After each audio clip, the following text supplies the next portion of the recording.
오늘은 단재강세 4482년, 배달 4358년, 양력 12월 6일, 음력 10월 열일에 이 시간은 11월 다섯째 주 토요일 새벽 경배 시간입니다. 이번 주에 한배금께서 주신 말씀은 일마다 한배금께 빌어라 라는 말씀입니다. 일마다 한배금께 빌었던 과거의 우리 종문영철께서는 광개토 대왕이시죠.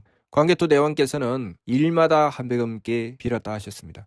을지문덕 장군께서는 아침 저녁으로 한배금께 배례하셨다고 하셨습니다. 일마다 한배금께 빌어서 일을 이루어내는 것은 천신교의 모습입니다. 하느님을 모시고 행하여 나가는 길이죠. 우리나라는 하느님께서 이 세상에 오셔서 교를 들이우시고 나라를 세워 이루어진 나라입니다. 면면이 이어져 내려오는 역사 속에 나라의 흥망성쇠가 있었습니다. 언제 흥했는가? 하느님께서 세워주신 나라를 지켜나갈 때, 하느님을 모실 때 나라가 흥했습니다. 언제 나라가 망했는가? 하느님께서 세워주신 나라를 지키지 못했을 때, 하느님을 모시지 않을 때 나라가 망했습니다. 그러면 하느님을 모시고 일어나는 과정에서 나라가 망하는 조건, 하느님을 모시지 않는 것과 나라가 흥하는 조건, 하느님을 모시는 것은 서로 부딪힐 수밖에 없습니다.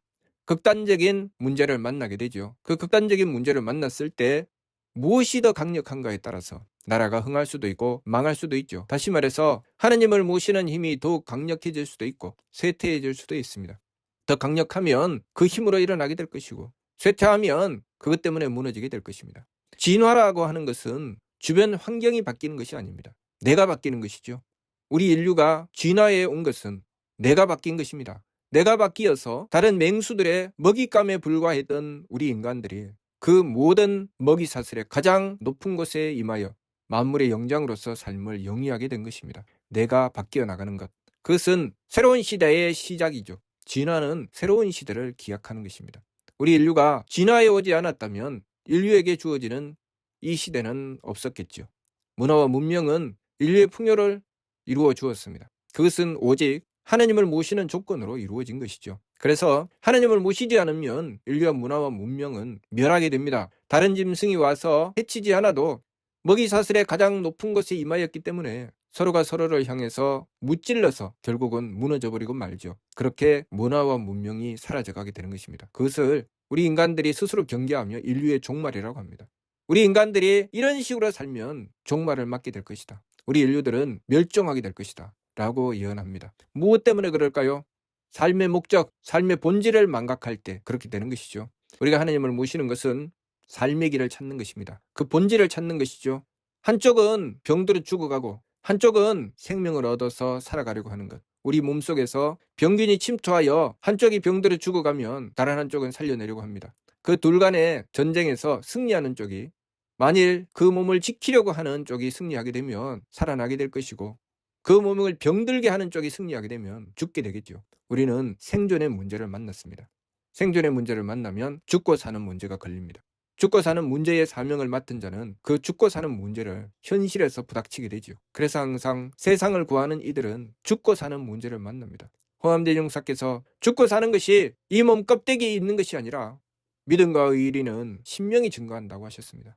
한배금을 모시고 지극한 정성을 다하여 생사를 초월하는 72일 설상기도의 결과는 단촌마을에 가서 병들어 죽어가는 이들을 능히 구해내고도 남음이 있었습니다. 오늘날 우리가 만난 문제는 생사의 문제입니다. 이 생사의 문제를 극복하고 나가게 하시는 것은 하느님의 뜻이지요. 어려운 난관 속에서 폭풍우 치는 바다에서 그 문제를 극복하고 나아간 유능한 선장은 어떠한 난관 속에서도 자신이 맡은 배를 살려낼 수 있는 능력을 가지게 되는 것입니다. 뛰어난 선수는 여러 가지 열악한 상황 속에서도 그 모든 어려움을 극복하고 나가서 좋은 성적을 내게 되죠. 우리가 무슨 일을 맡아서 행하든 어려움은 없을 수가 없습니다. 왜냐하면 그것이 성공의 길이고 그것이 성취의 길이기 때문입니다.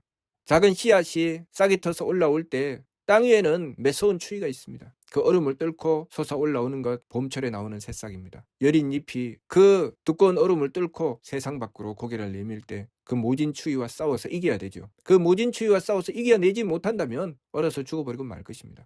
잘 자란 나무도 추위에 얼어서 죽으면 더 이상 그 생명을 유지할 수 없죠. 그러나 어린 싹도 그 추위와 싸워서 이기면 점점 자라서 아람들인 나무가 되는 것입니다.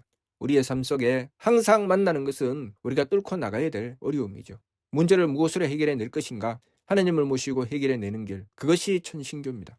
그렇기 때문에 홍암대 용사께서 예언하시되 발달된 문명시대 다가오면 천신교 중창하여 태백산 단목하에 총교궁 다시 건축 세계각교 다길 천하각족 다동화하리로다 라고 예언하셨습니다. 그것은 한백엄께서 홍암대 용사에게 기약하신 말씀이었고 그것은 그 모든 어려움을 극복하고 나가서 기필코 얻어내는 결과입니다. 그러니 그 결과를 얻어낼 때까지 다가오는 어려움을 하나씩 뚫고 나가야 되죠. 착함의 계단을 하나 올랐을 때 덕의 문이 열리고 또한 착함의 계단을 올랐을 때 덕의 문이 열립니다. 어차피 이 세상 모든 것은 그 주는 한백음이시고 한백음을 모시고 나가는 길은 걸리고 막힘이 없습니다. 단지 우리가 한 조각 구름이 햇빛을 가리는 것처럼 우리의 삶 속에 다가오는 난관들이 나를 가릴 뿐입니다. 하느님은 가로막을 수가 없지요. 하느님께서 이 삶의 주가 되시기 때문에 하느님을 막을 수는 없습니다. 그러니 우리가 하느님이신 한백음을 모시고 나가는 길은 걸리고 막힘이 없는 것입니다. 단지 내가 그 속에서 한백음을 향한 믿음과 정성이 멈추지 않아야 됩니다. 내가 한백음을 향한 믿음과 정성을 내가 만난 문제 때문에 스스로 내려놓는 순간 우리는 다가오는 삶의 폭풍을 그대로 맞게 됩니다. 주저앉지 않을 수가 없지요. 그러니 만번 꺾어도 꺾이지 않고 만번 흔들어도 흔들리지 않는 일의 화행 반망즉진 그 길로 향하여 오직 한백음을 모시고 일마다 한백음께 빌어서 문제를 해결해 나가야 되겠습니다. 이번 주 말씀 일마다 한백음께 빌어라 무슨 뜻인지 이해가 됩니까? 마치도록 하겠습니다.